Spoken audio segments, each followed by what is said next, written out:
Alors il y a aussi évidemment tout le volet de soutien à l'économie qui est massif car le choc est violent. On se souvient qu'il y a un an, Emmanuel Macron disait il n'y a pas d'argent magique. Comment on finance tout ça, Laurent Saint-Martin ? Je vous confirme que l'argent n'est pas devenu magique pendant cette crise. L'État français a accepté de s'endetter par rapport à cette crise-là. Donc nous finançons à crédit l'urgence économique parce que c'est nécessaire. On pourrait faire le choix de laisser tomber nos entreprises, mettre des millions de Français au chômage et de considérer de façon un peu darwinienne qu'après la tempête, nous verrons bien qui sera capable de se recréer et d'embaucher à nouveau. C'est pas le choix que nous faisons, nous le trouvons totalement irresponsable ce choix-là, donc nous voulons maintenir à flot l'ensemble de nos industries, l'ensemble de nos entreprises.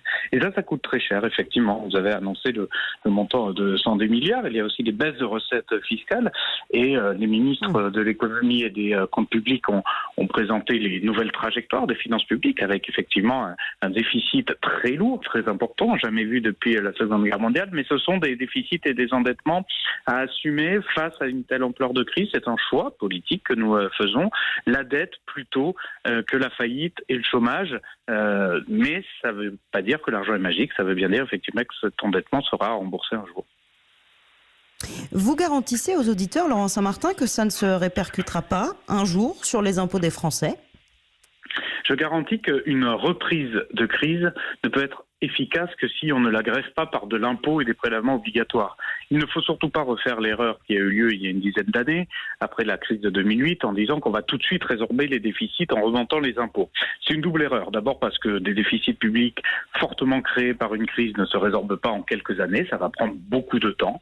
Et puis, c'est une deuxième erreur parce qu'au moment où vous voulez redémarrer, c'est-à-dire au moment où vous êtes une entreprise avec des capacités d'investissement, ou au moment où vous êtes un ménage avec des capacités de consommation, il serait totalement contre-productif de venir vous taxer à ce moment-là. Donc il faut surtout maintenir un taux de prélèvement obligatoire bas, c'est ce que nous avons fait depuis 3 ans. Nous avons baissé les impôts de manière massive et beaucoup plus importante que l'ensemble des quinquennats précédents.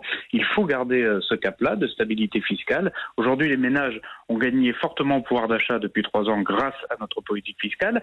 Les entreprises sont plus compétitives et plus robustes. Il faut qu'au sortir de cette crise, elles puissent réinvestir et elles puissent poursuivre leur dynamique de croissance telle qu'elles l'avaient avant la crise. Donc je vous confirme que la réponse à la reprise économique ne sera pas celle des impôts.